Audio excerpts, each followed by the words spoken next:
Hi, I'm James McGuire, and on today's eSpeaks, we're talking about artificial intelligence and cybersecurity.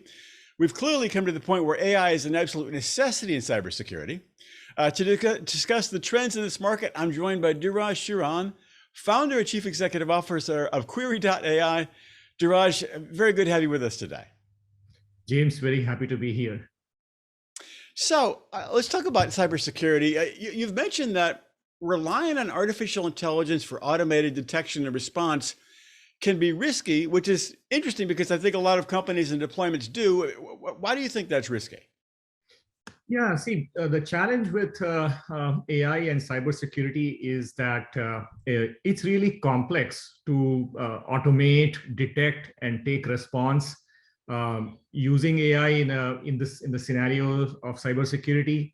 There's high chances of things going wrong, and that's where AI is typically not, like at this stage where AI is today, it's not ready for this kind of problem that you can fully automate cybersecurity. It's very hard. Like typically the way any AI system works is that you have a machine learning model and you are giving it a certain class of you are identifying activity you're labeling activity. Okay, this is good, this is bad, this is suspicious. And then you are relying on that. However, what happens is that it ends up generating a lot of noise, a lot of work that, typically analysts will get overwhelmed with all this noise coming in. They need to manually investigate it anyway. And simply the technology is not there to detect advanced attacks that come in. Even simple attacks, it's really hard. Is the problem with the algorithm in the artificial intelligence, or where does that problem reside? It's the challenge is that with cybersecurity, it's hard to say whether a certain sequence of activity is good or bad. In some scenarios, that sequence may be good.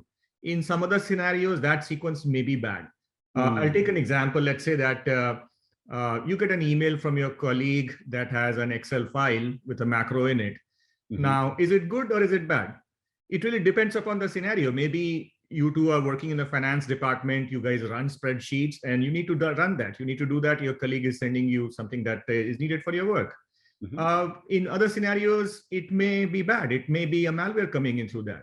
So it depends upon you can't really train an AI system to fully detect this kind of sequence. AI until a few years back, it really started with more simple things that, okay, I'm watching a movie with this actor in this period. It's a comedy movie. Okay, here's a recommendation for another comedy movie from the same actor. So it's more meant towards detecting similarity and suggestions like that versus fully automating. And that's where we don't. There are other analogies that like self-driving cars are so hard to build too. So and we are yet to see wider adoption. Whereas if you look at cybersecurity, I think it's even more complex than self-driving cars. Interesting. Yes, so you're pointing out the fact that artificial intelligence is in many ways closer to its infancy. For all the hype that it gets, it's still on the way up as opposed to being a really mature technology. So how can AI be more effective in cybersecurity in your view? Yeah, AI really, basically, it's the business context that's important for AI to be effective. And today, it's the human element that can understand and bring the business context. So let's say it's an analyst that the previous example that I was taking of that Excel file being shared.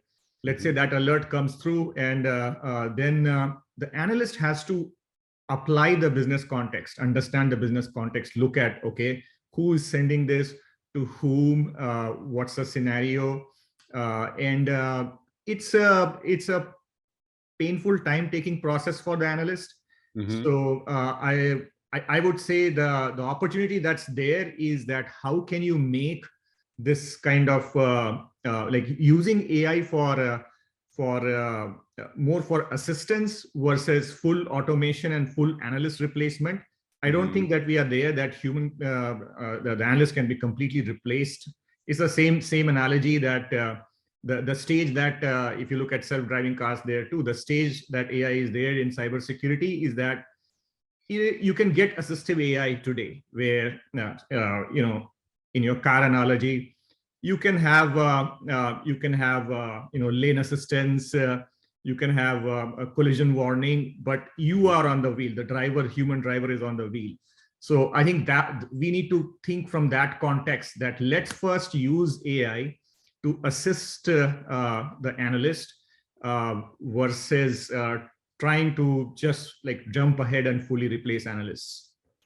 All right, so you definitely you believe that AI should be viewed as more of an assistant rather than a replacement for security analysts. I think that's something that the industry needs to know, and I think certain people are aware of that. Let's talk about your company. What is the Query.ai advantage? Why should businesses select it? Yeah, so basically with Query.ai, what we are trying to do is that we know that even to understand this business context that analysts need to know, that data is siloed, decentralized in multiple cloud environments, multiple technologies. Your identity information is somewhere else. Your authentication information is somewhere else. What sites that you are visiting, what systems that you are connecting to, all of this information is decentralized. Today, the analyst has to manually go and look at this information. They have to do this swivel chair analytics, switching from one technology, one interface to another to understand this business context. What Query.ai is trying to do is that helping them understand the business context from a simple, easy interface in one place. So really, it's geared for a non-professional user could use it in addition to a data scientist. We know that there's huge shortage of analysts in cybersecurity analysts in the industry, and we are seeing that fresh graduates should be able to join the field and be productive. So our goal is to build a technology in a very simple way, such that entrants new to the field, we make them productive easily. We help them find the right context and make decisions related to cybersecurity. Well, let's look ahead. I think that the eyes of the industry are on artificial intelligence and where it's going. I think certainly AI is expected to play a really primary role in cybersecurity. What do you see as the future of AI in cybersecurity? You've mentioned earlier, we still need the humans. We still will need the humans a few years from now, I'm expecting, but certainly AI is going to grow. And what do you see for its future? Future, definitely more automation is there in the future, but I want us to be careful in terms of setting expectations on that. I think probably we'll see in the world that you'll actually have everybody using self-driving cars. That will happen before we'll reach the stage that AI is fully automated and solving cybersecurity. That's what because if you think about it, AI is being used on both sides, not just on the side of on the defending side, but on the attacking side as well. Right. Very, very simple example would be CAPTCHAs, right? That I sometimes feel it's really getting harder and harder for me to recognize images and numbers in CAPTCHAs, because that is getting more complex, right? So there's AI on the other end that's trying to guess these things. So that's why if you think about, again, self-driving cars, when you start to drive a car, people are generally trying to follow rules. They're not trying to, like other drivers are trying to follow rules. They're not trying to deliberately come and attack you, right? Versus if you think about cybersecurity, think about it this way. You start to drive your car and there are like 20 different cars just coming deliberately trying to hit you. That doesn't happen. So the level of protection, the level of automation, level of detection that's needed, it's really, really way more complex, because the industry is not like, the attackers are not going to play by the rules. Whereas if you look at self-driving industry, there are certain rules that are simpler to understand. If you see a stop sign, you need to stop. And everybody is generally trying to follow. Yes, there are bad drivers, but nobody is deliberately trying to come and hit you from 20 different directions. So that's why it's a really complex problem, and there are technologies like if somebody is claiming that their technology is fully automating and solving cybersecurity using AI, that's where I really start to question that. I really want to think, let's for now treat it more as an assistance, give the business context so the analyst can make decisions, and then we'll see how the future comes. Interesting. Okay, because I think there are a number of cybersecurity companies, and I won't name any names, that they do talk about their products, and there's the technology called XDR, Extended Detection Response, and everyone, a lot of the vendors make noises like, "Oh, it's really fueled by AI. It's going to solve your problems with AI." You think some of those claims may be a little ahead of where they really are? Yeah, that's there's definitely there's value, there is need with XDR, but treat it again more as like set your expectations more as assistance versus, okay, the XDR means that you don't need analysts. That's not the case. The analyst still needs to look at what the XDR is detecting and telling you. And yes, XDR can help with more informed information, but don't think of it as analyst replacement.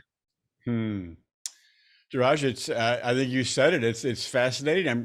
It's gonna be an interesting sector to watch in the years ahead. Thank you so much for sharing your insight today. Thank you, James. Very happy to be here. Have a good day.